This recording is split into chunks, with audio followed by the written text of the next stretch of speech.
It'd be a few people involved, the artist and the chief. You'd go out and search. In the old day, you'd go out and search a tree, and then you'd have to agree with the tree, because the tree would have to give way to you as well. You don't just go out and chop any tree in the old days. It had to be all right. And then what you do is you lay down the cedar boughs to cushion the fall of the tree. And then you'd roll it into a trench and then bury it like a burrito so that it would season for a year. And then you dig it up and then you'd start carving. But so season, what does that do? It dries it out really slowly and you get less checking in the wood. And it's just really, really nice to carve when you do it that way.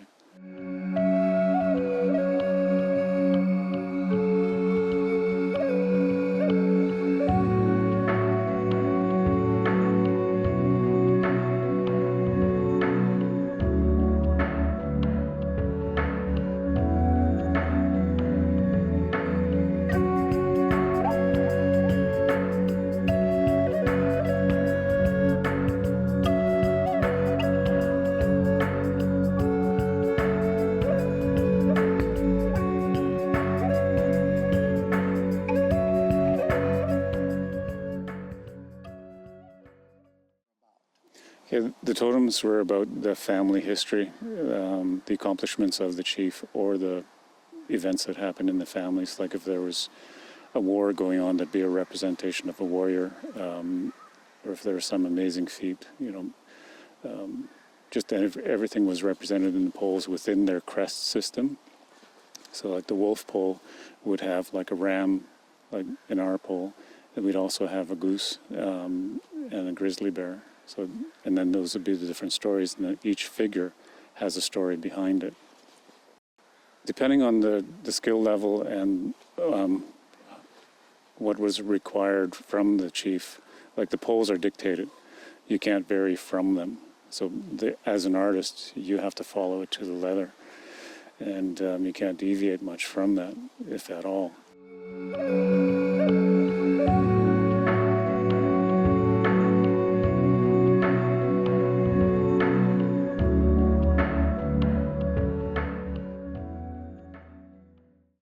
Oh, it was all inclusive. There was the art, the language, the culture, the regalia making, the stories. My grandmother was one of the tour guides here, along with Dora Kenny. She was also a tour guide here. My aunt, Pearl Trombley, trained a lot of the tour guides that went through here back in the day. And yeah, you got to learn everything about the culture. It wasn't just totem poles. That's what I concentrated on, was the artwork, but there was the dancing. I was involved in that for a while. Costume making, regalia making, jewelry making. We had some stone carving for a while and experimented with the kiln as well for pottery and ceramics. So it was pretty buzzing back in the day.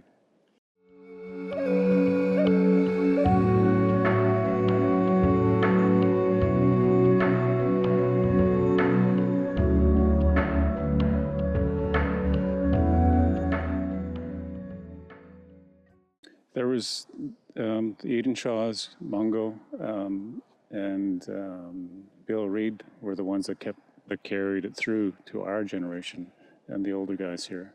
So it never really died down. Earl Muldoon actually has a good book out there with a real nice title. It's called The Tradition Continues. So it never really died down. It's like anything else. It went underground for a while, the potlatch system, and some of the art form, the dancing. A lot of it still was carried on in the feast system here. Yeah, it's going into the local culture, and a few other places have duplicated this. Frida Deasing School in Terrace has duplicated this, the classroom setting. There's a couple other villages that have revived some of their villages and grave sites. And then totem pole, replacing the old ones with new ones, and using the ones that are in museums. Bring them back up here, carve them, and then we send them back to the museums when we replicate them. Yeah.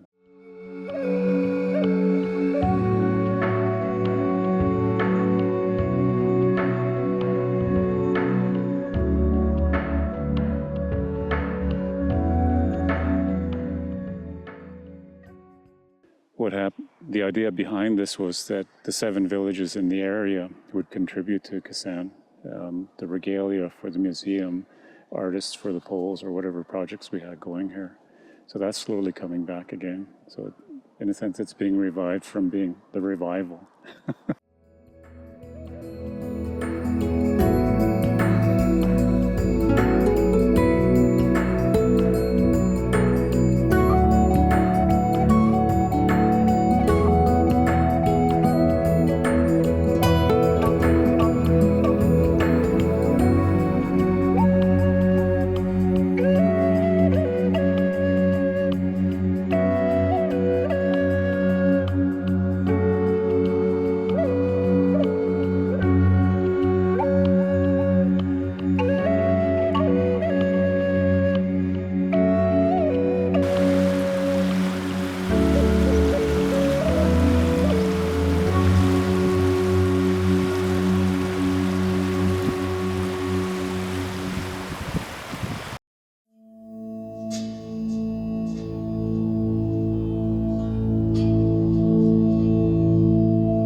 So I grew up in a close-knit town. Prince Rupert is where it is, and that's just right along the coast, and it's just the town right at the end of the line there. It was a beautiful town to grow up in. A lot of Indigenous people live in the town. That's where I predominantly grew up. I grew up with a very close family. One of my mentors growing up was my grandpa, and so I learned from a young age that hard work was important because he put us to work all the time.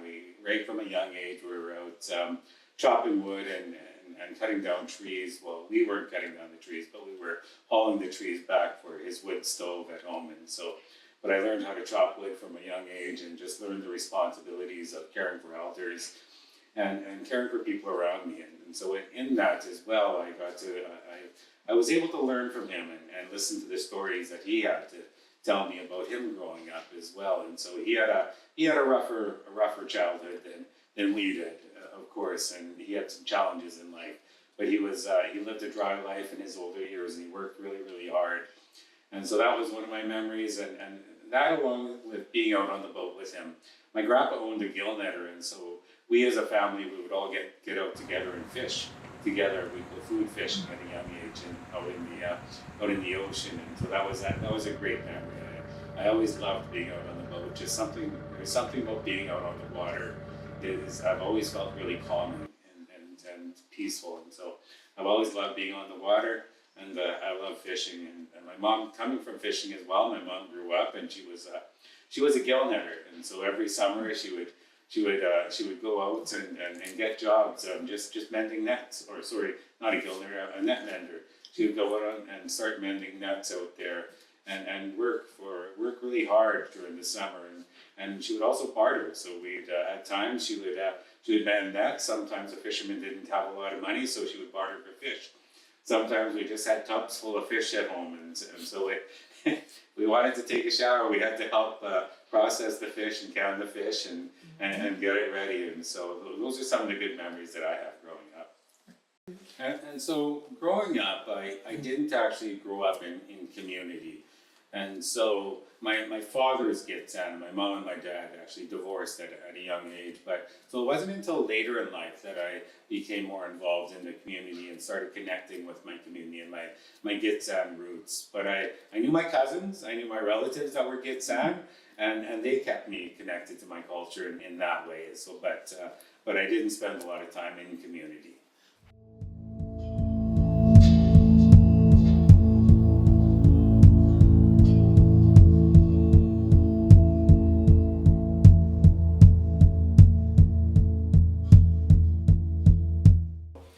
Indigenous education, skills training, as well as working within Indigenous communities from time to time has certainly been a passion of mine to make a difference.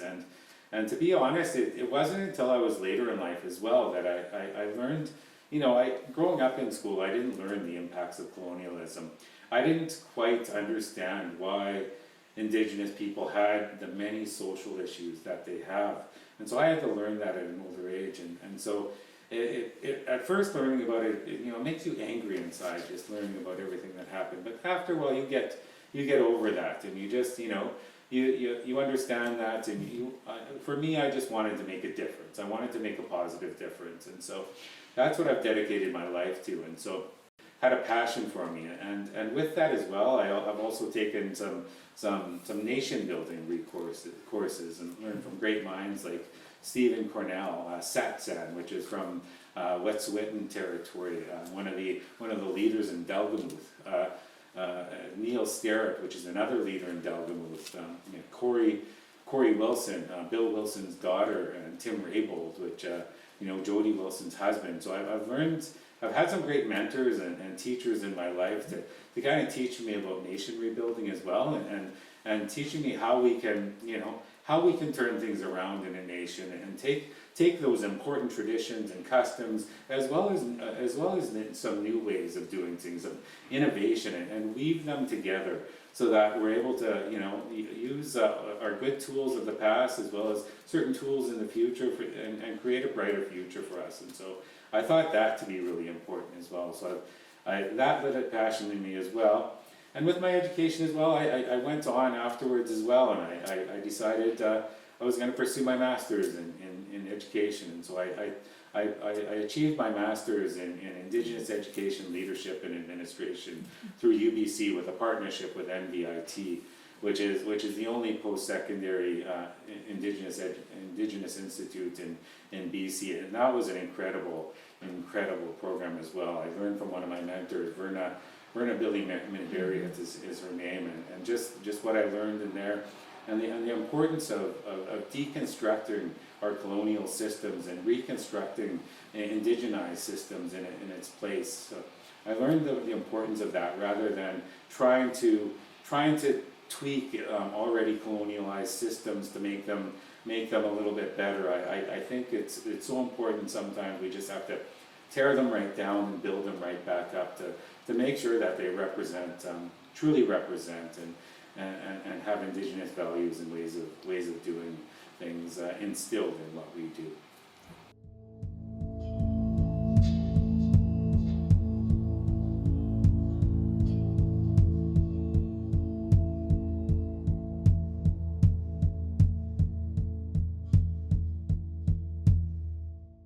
A lot of money has been put into schools to create gathering spaces and try to create a sense of belonging in those Indigenous in those mainstream institutes. And so one of the things where I felt in my experience is that Indigenous people have a greater sense of accomplishment and have a greater sense of success when they're actually in a fully owned Indigenous education system. And so something where we built it up in an Indigenous education system, it's owned, it's operated, Indigenous control of Indigenous education, and so we're not in a space where we're fighting to create space for Indigenous education. We're there. That space is ours. We're creating that space and making room for Indigenous knowledge systems. And so in that space, it's so important because so much energy just is wasted in the other space where you're just fighting to belong, fighting for space, fighting to indigenize curriculums. We don't have to do that in an Indigenous controlled education space.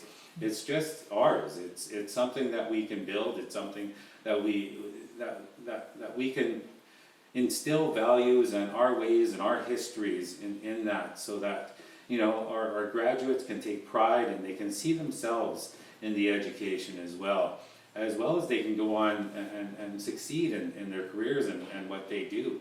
They can be role models for the next group of Indigenous educational warriors is what I'll call them. what I love to see, for example, here is the language nests that are happening here, the revitalization of our culture and language within our schools here. And so that's so important, where a lot of our language speakers, our fluent language speakers, are getting up there in age. And so we really need to capture their knowledge, because in a language comes a way of knowing, a way of seeing the world. And so it's so important that we capture that, and we're able to pass that on to the next generation, because without that we lose a piece of our identity, we lose a piece of who we are.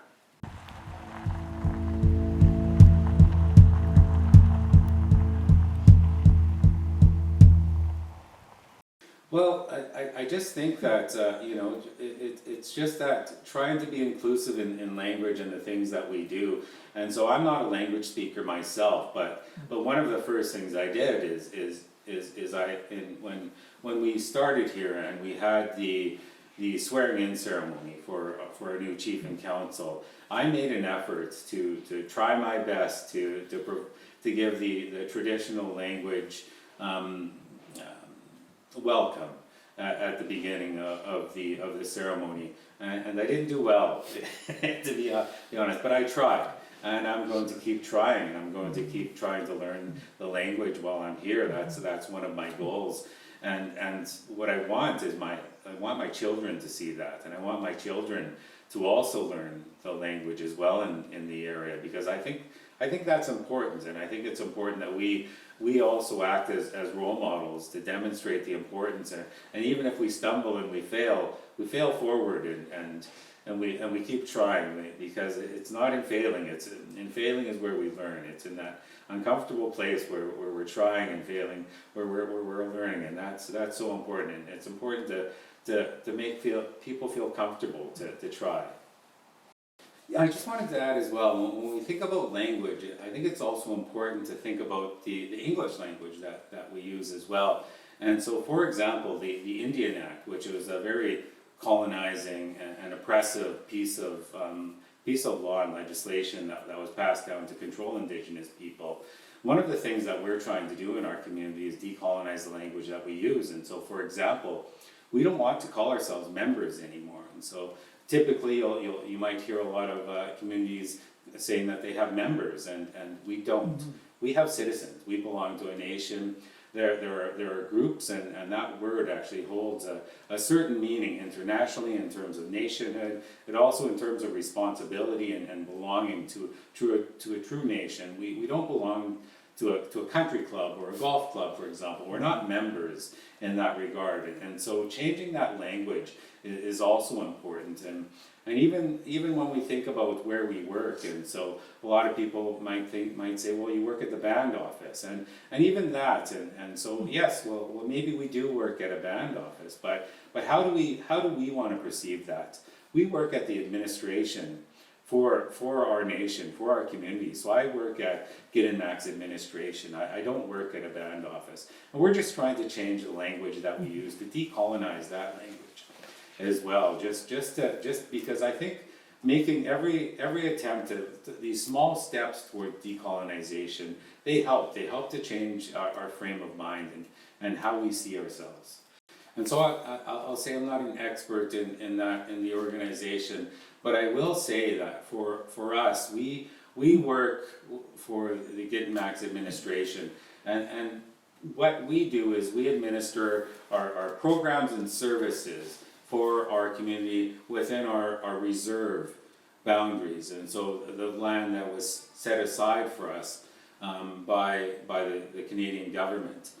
However, our WILP and our governance extends far beyond the boundaries of our reserve lands. Our traditional governance goes to our traditional lands. We have approximately 33,000 square kilometers or so in the Gitxsan nation of traditional lands, and it's in those lands that our WILPs, our traditional hereditary smogits, our chiefs, they are the ones that steward those lands, that govern those lands, as they have from time immemorial. And so for me, I just do a small part working within this system that the government has set up for us, doing my best to decolonize the system and doing my best with the small funds that we have to create a better life for our children and the next generation. But it's in that greater piece of land where we really need to do more work. We really need to decolonize that system, and we need to recognize the rights and title of the Wilps, of our hereditary chiefs, and of our whole land.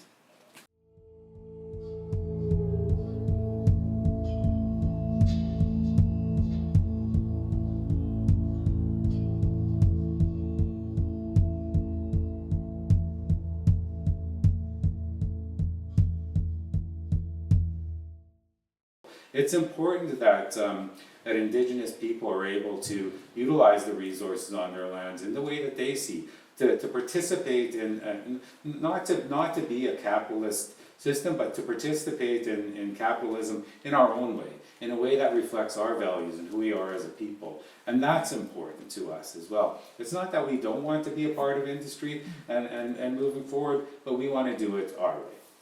My role is to provide strategic direction and to bring our team together in a collaborative way. It's to listen to the people and hear what they want. It's to have a community first approach to make sure that the steps that we're doing, that everything that we're doing is driven by what the community and what the chief and council want to do. And so, for example, one of the issues that we're tackling right now is addictions in the community, and so we want to create programs and services for people. There's a lot of trauma that our people face, and so that has driven a certain amount of people to addictions, and so that's one of the things that we want to do, is provide those holistic services to help people get to a better place in their lives, as well as to try to persuade anyone who's doing illegal activities within the community out. But another important thing that we want to do, and it's really highlighted by a certain event that happened recently, is we want to reconstitute and bring up our fire department. And so the Gitanmaax community used to have an outstanding fire department that used to win awards across Canada in competitions for firefighting. But over the years, something happened, and it just fell apart. And so one of our priorities is actually to raise that up, to get our young people and other people in the community back out there, to give them that sense of pride in the work that they do, and have one of those top tier firefighting departments again. That's what we want to do. We have a great person on our council right now, Nathan Combs, who works with firefighting for the village of Hazelton, and he's actually going to help us get to that place again.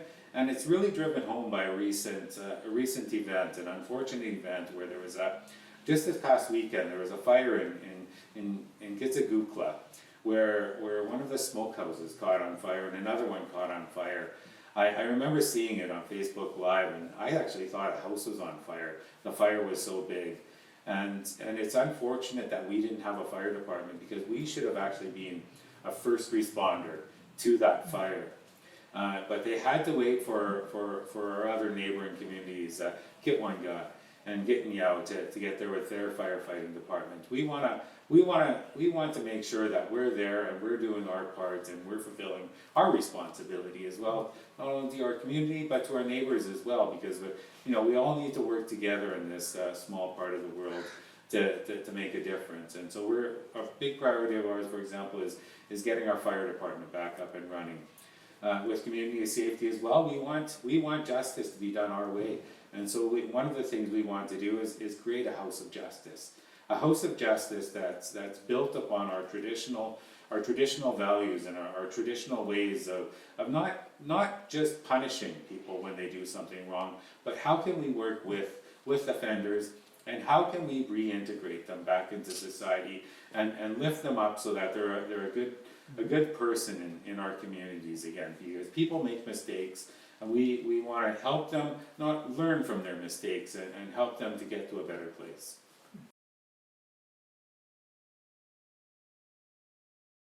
we either some people have grown and grown up in community, are very strong in their language and culture and connection to the land, and some people are somewhere in between, and that's where I'm at, somewhere in between, and so my experience and my answer to what is it to be Gitxsan would be different from someone else's answer as well. But I think it's about connection to community.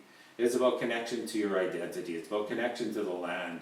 It's about learning the language. It's about all of these things that have been around since time immemorial, and it's about weaving them as well into the modern day. And so we as a people, we're not static. We're not frozen in time. We grow, we evolve, and it develops us into who we are today, and that's a little bit different for everyone.